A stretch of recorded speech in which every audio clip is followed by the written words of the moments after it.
గురుభ్యో నమః పరమగురుభ్యో నమః జగద్గురుభ్యో నమః. విశాఖపట్నంలో అంకుశ సమావేశ మందిరంలో జ్యోతిర్పీఠం నిర్వహిస్తున్న గురుపూజ మహోత్సవాలు 64వవి. వీటిని పట్టణంగా మాస్టర్ జీకే గారు గుంటూరులో 1962 సంవత్సరంలో నిర్వహించారు.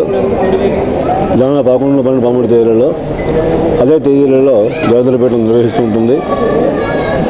ప్రతి సంవత్సరం నిర్వహించే గురు పూజ ఉత్సవాలకి సుమారు 2000 మంది పాల్గొంటూ ఉంటారు. సాధకులు భౌగోళికంగా వస్తూ ఉంటారు. మన సాంప్రదాయాన్ని నేర్చుకోవడానికి, వ్యావిజయం నేర్చుకోవడానికి, యోగజనాలను పొందడానికి జిజ్ఞాసతో వస్తూ ఉంటారన్నమాట. దీని మూల దైవం ఎవరంటే మాస్టర్ సివివి అనే మహాత్ములు కుంభకోణంలో జన్మించారు. మాస్టర్ సివివి గారు ఆయన భృక్త రహిత తాకరాజయోగం అని ఒక నూతన యోగ ప్రక్రియను నెలకొల్పారు ఈ భూమి మీద. తానే పరబ్రహ్మ స్వరూపం అని చెప్పిన ఒక అవతారమూర్తి మాస్టర్ సివివి గారు. ఆయన నామాంకితంగానే ఈ గురు పూజోత్సవాలని ప్రారంభించారు మాస్టర్ జీకే గారు. మాస్టర్ జీకే గారికి ఆయన ఛానల్లో గాయత్రి ధ్యానం చేస్తుంటే ఆ ఛానల్లో మాస్టర్ సివివి దర్శనమిచ్చి అప్పటి నుంచి మాస్టర్ గారు నడిపిస్తున్నట్టుగా మనకి చరిత్ర ఉంది.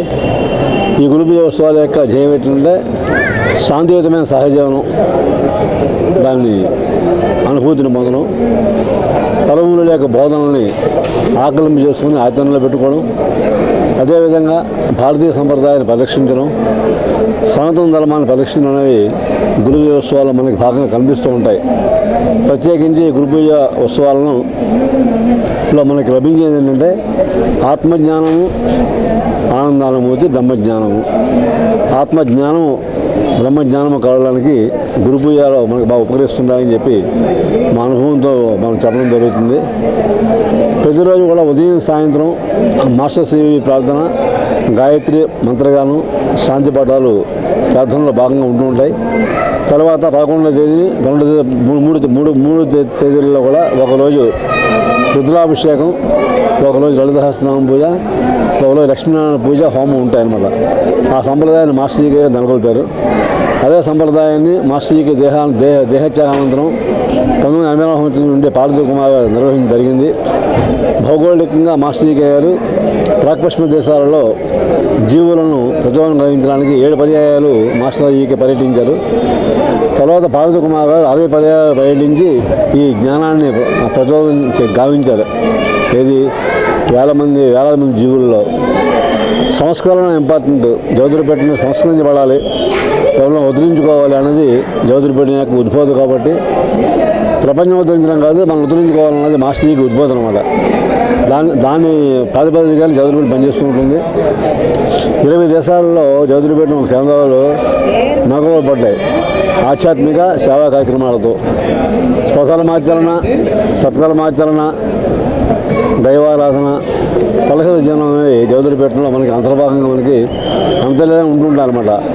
సాధకులందరూ సేవ చేస్తూనే ఉంటారు, నిస్వార్థంగా జీవిస్తుంటారు, నిష్కామంగా జీవిస్తుంటారు, చిరునవ్వుతో ఉంటారు, ధైర్యంగా ఉంటారు. దాని కారణం మాస్టర్ జీకే నెలకొల్పిన ఒక ఆధ్యాత్మిక వ్యవస్థ అన్నమాట.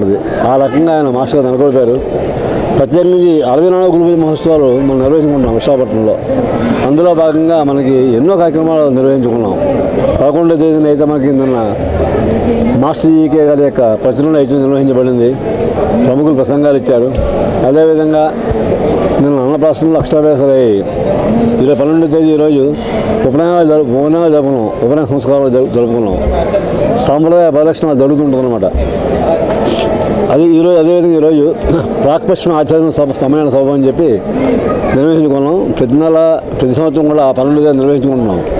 దీనికి జ్యోతిర్పీఠం ప్రస్తుత భౌగోళిక అధ్యక్షులైన కె గురుప్రసాద్ అధ్యక్షత వహించారు. అందరూ విదేశీయులు చక్కగా ప్రసంగించారు.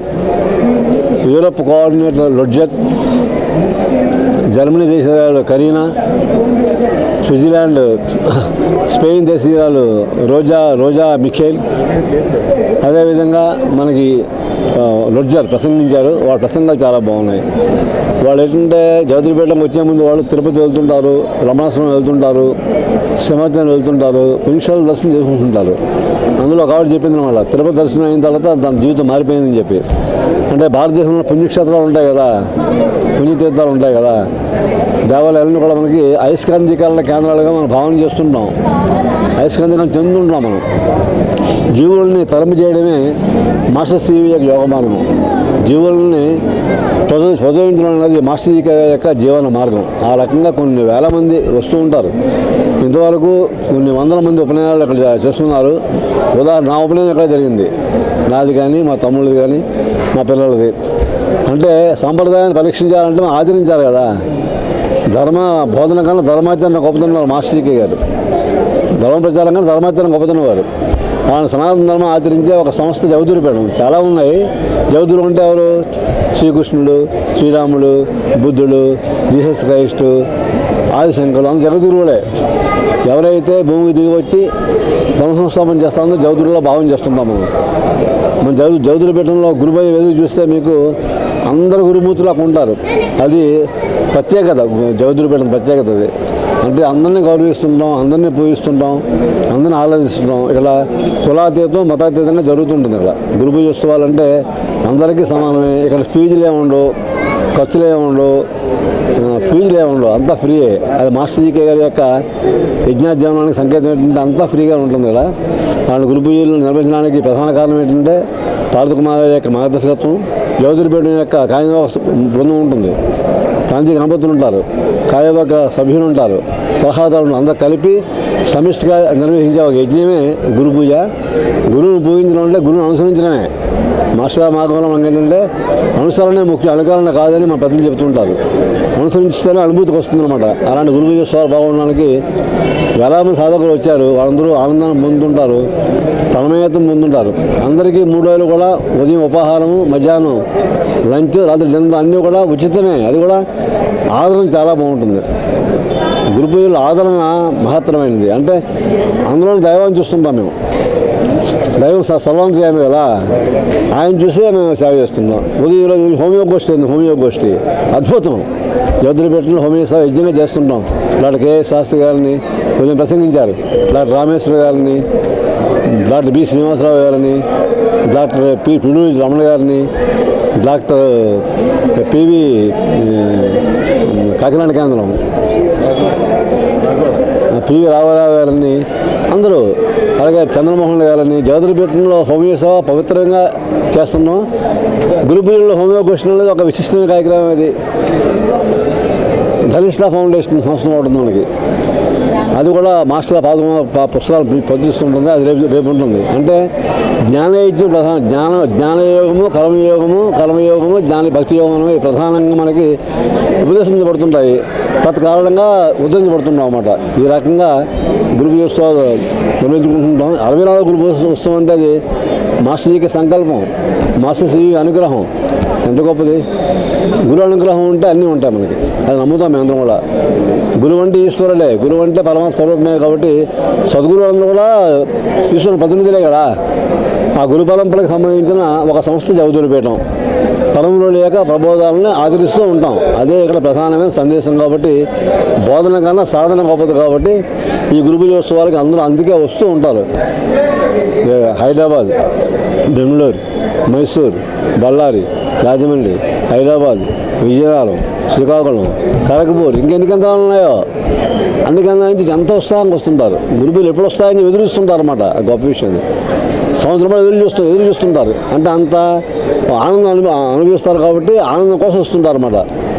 ఈ రకంగా గురు పూజ ఉత్సవం గురించి కాస్త చెప్పుకున్నాం. అది లోకా సమస్త సుఖినో భవంతు, లోకా సమస్త సుఖినో భవంతు, లోకా సమస్త సుఖినో భవంతు.